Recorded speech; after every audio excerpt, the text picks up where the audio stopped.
So, ang video naman natin ngayon ay describe the slope and y-intercepts of the graphs of the system of equations. So, meron tayong mga graph. I-describe daw natin yung slope, yung M, tsaka yung y-intercept, yung B. So, may dalawa tayong line. So, gawin natin M1, tsaka B1. Yung isa naman B2, tsaka M2. So, ito, kunwari, ito yung first line natin. So, ano yung B niya? Yung B muna ang kuhanin natin kasi mas madali yun eh. Yung B, yun yung point na 0 yung X. Diba? Ito yung 0 sa X. So, yun yung point na nag-cross lang yung line sa Y-axis. Itong vertical line yung Y-axis. So, saan point nag-cross to sa Y-axis? Diba dito? So, ano to? 7. Bilang ka mula dito sa gitna. 1, 2, 3, 4, 5, 6, 7. Pang 7 to. So, yun yung y-intercept. Alam na natin agad yung y-intercept ng first line. B1, y-intercept niya 7. So, yun na lang rin muna kuhanin natin dito sa pangalawang line. Saan siya dumaan sa y-axis? Dito. Dito siya nag-intersect sa y-axis. Pang ilang point to? Pangatlo. So, yun na yung agad yung B2. May y-intercept ka na ng unang line, 7. May y-intercept ka na ng pangalawang line, 3. Paano naman yung slope? So, mula dito, ang slope kasi ay rise over run. Rise over run. So, yung pagtaas niya, over, kung gaano siya karaming tumakbo pa kanan naman. So, tingnan natin. Dito sa line na to, hanap tayo ng isa pa niyang point. Diba ito yung isa pa niyang point, dito sila nag-intersect. Anong point to? So mula dito sa 0 na x, kumaliwa ka ng 1, 2. So katapat siya ng negative 2. Ayan yung coordinate niya. Negative 2, tapos 1, 2, 3, 4. Pang 4 siya pataas. So ito yung point na to, negative 2, 4. So ang gagawin natin, bibilangin natin mula dito sa point na to, paano tayo makakarating dito sa y-intercept. So aakyat tayo ng 1, 2, 3. Tatlong beses tayo umakyat, nakapunta ka sa 7. Tapos kakanan tayo ng 1, 2. Nakapunta ka dito sa point na to, 2. So nag-rise ka ng 3. Kumanan ka ng 2. So mula dito, umakyat ka ng 3, kumanan ka ng 2, nakarating ka sa pangalawang point. So ito yung slope nung una mong linya, 3/2. Positive 3/2 siya kasi pag nakaslant pa kanan, mula sa kaliwa, pag kumanan ka, pataas siya, positive ang slope. So ano naman ang slope nitong pangalawang line? So ganun din, ito yung unang point, ito yung isa pa nating point, di ba? So tingnan natin kung paano tayo makakarating dun sa magkabilang point. Pag dito tayo nanggaling, akyat ka ng isa, tapos kakaliwa ka ng 2. Akyat ka ng isa, 1, 1, 2. Kumaliwa ka ng 2. So pag umakyat ka ng isa, positive 1 yon. Rise over run. Rise over run. Umakyat ka ng isa, positive 1. Over, kumaliwa ka ng 2. Negative yon pag kumaliwa ka. Ang run mo kasi dapat pa kanan. Pag pabaliktad, negative. So ito ang slope ng pangalawa mong line. 1/-2. So magkaiba sila ng slope. Yung dalawang line, magkaiba ng slope. 3/2 yung isa. So M1 is not equal to M2. Magkaiba sila ng slope. So kapag magkaiba sila ng slope, ang linya mo or ang equation mo ay intersecting. Kasi hindi rin sila perpendicular. Hindi sila perpendicular kasi hindi naman sila negative reciprocal. So aanin natin yan sa second example. Basta intersecting to. Ang negative reciprocal kasi, di ba, pag pinag-times mo, equal sa negative 1. Pero ito, 3/2 times 1/2 na negative magiging negative 3 over 4. So hindi siya negative 1. Hindi sila negative reciprocal. So hindi sila perpendicular, intersecting lang. Kaya iba yung slope. Mukha lang. Deceptive. Okay, so number 2 na tayo agad. Kung titingnan mo, parallel yan, di ba? Pero tingnan natin, describe natin yung slope at y-intercept. So ano yung y-intercept nitong unang line? Kung saan siya dumaan sa y-axis, dito, pang ilan to sa y-axis? 5. Pang 5. So yun na agad yun, 5. Ang y-intercept ng pangalawang line. Saan siya dumaan sa y? Dito. So ano to? Negative 3. Kasi dito, mula dito sa gitna, negative 1, negative 2, negative 3. So magkaiba ang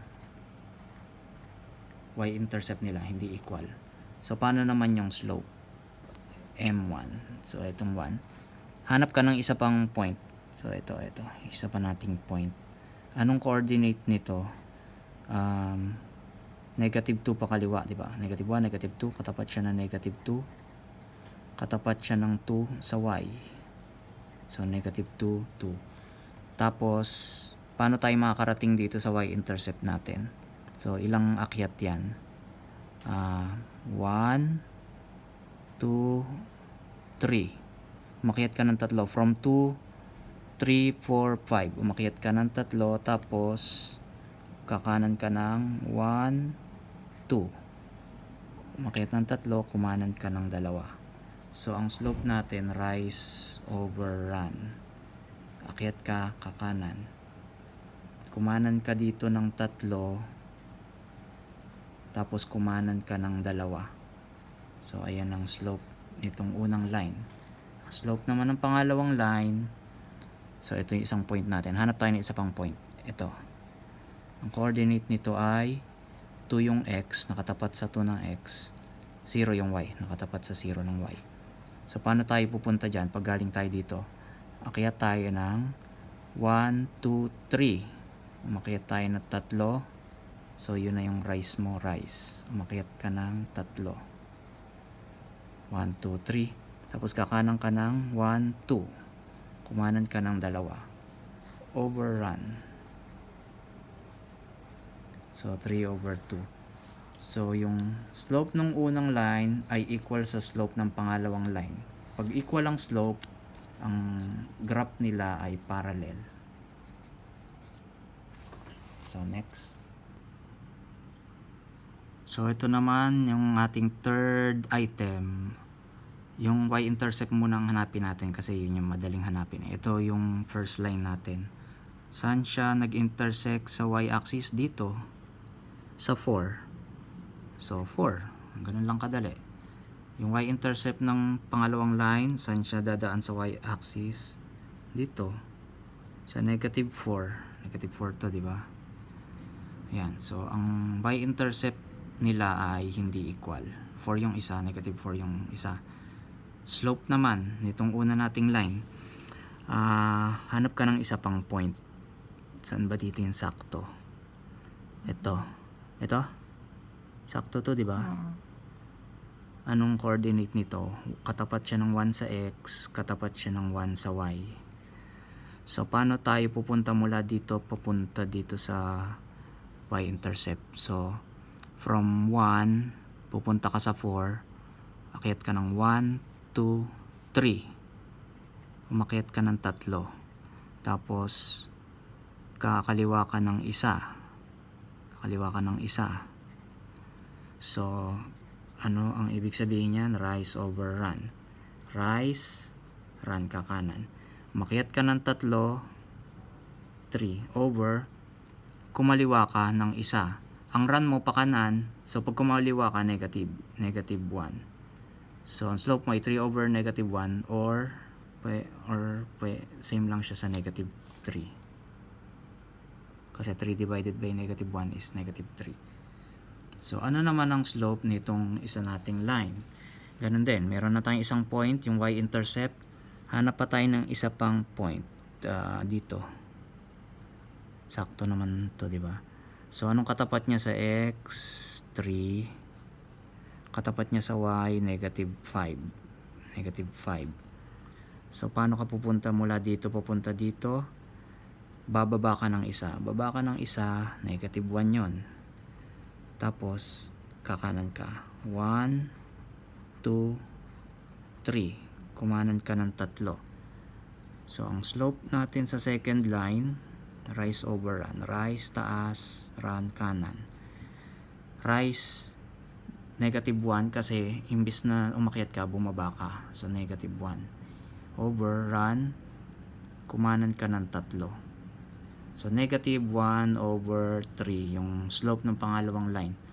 So, ang slope ng unang line ay not equal to slope ng pangalawang line. Negative reciprocal ba sila? Try nga natin. Kasi kung negative reciprocal sila, ano siya, perpendicular sila. So, pag negative reciprocal, dapat pag pinag-multiply mo, equal sa negative 1. Try natin. Negative 3 times negative 1/3. So, cancel na yung 3. Kaso, negative times negative equals positive. Positive 1. So, since hindi to negative 1, hindi sila perpendicular. Intersecting lang sila. Kasi, magkaiba ang kanilang slope. Okay, paano naman itong pang 4 natin na problem?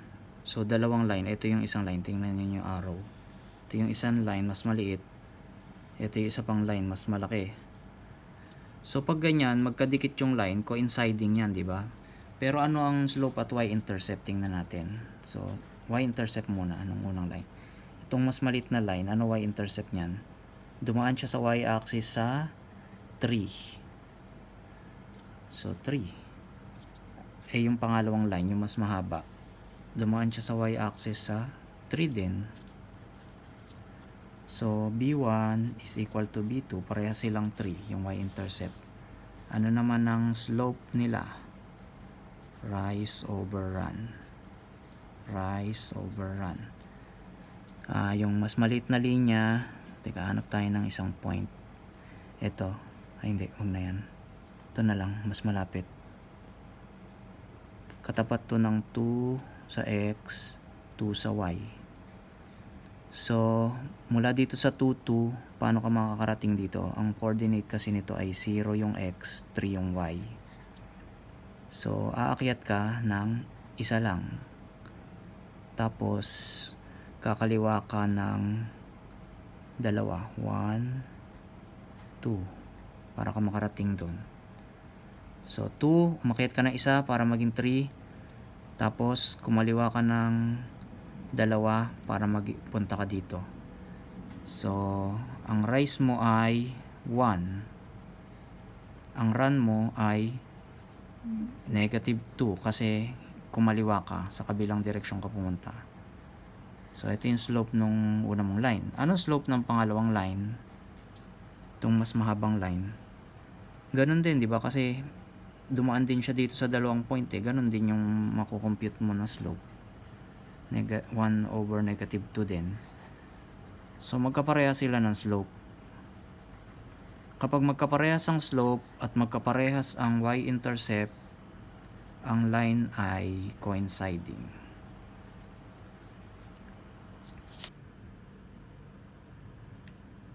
So, ito naman yung last na problem natin. Dalawang line na magka-cross, ibig sabihin intersecting siya. Pero paano mo i-describe yung y-intercept, yung B? So, ang y-intercept nitong line na to, kung saan siya nag-cross dito sa y-axis. So, dito siya nag-cross, di ba? Number 4. So, 4. Ang y-intercept naman nitong isang line, saan siya magko-cross sa y-axis? Dito. So, ito yung negative 1. So, ang y-intercept ng unang linya is not equal to y-intercept ng pangalawang linya. Ano naman ang slope nila? So, rise over run ang slope. So, itong una nating linya, ito yung isang point. Paano tayo makakarating dito? Galing dito. Akyat ka ng isa, dalawa. So ang rise mo ay dalawa over run. Ang run mo naman, para ka makapunta doon, ay kumaliwa ka ng isa. So ang run mo, dahil kumaliwa ka, negative 1. So 2 over negative 1 or negative 2. So yan ang slope mo ng unang line, M1. Ang M2 naman ay itong line na to. So mula dito, paano ka makarating doon? Ilang bilang ang aakyatin mo mula sa negative 1? Negative 1, 0, 1, 2. Tatlo yan, di ba? 1, 2, 3. So umakyat ka ng 3 beses. 3 yung numerator. Tapos kakanan ka ng isang beses. 1. So ang slope nitong pangalawang line ay 3 over 1 or 3. So magkaiba sila ng slope, pero hindi naman sila negative reciprocal, kaya hindi siya perpendicular. Intersecting lang siya kapag magkaiba ang slope, intersecting yung line.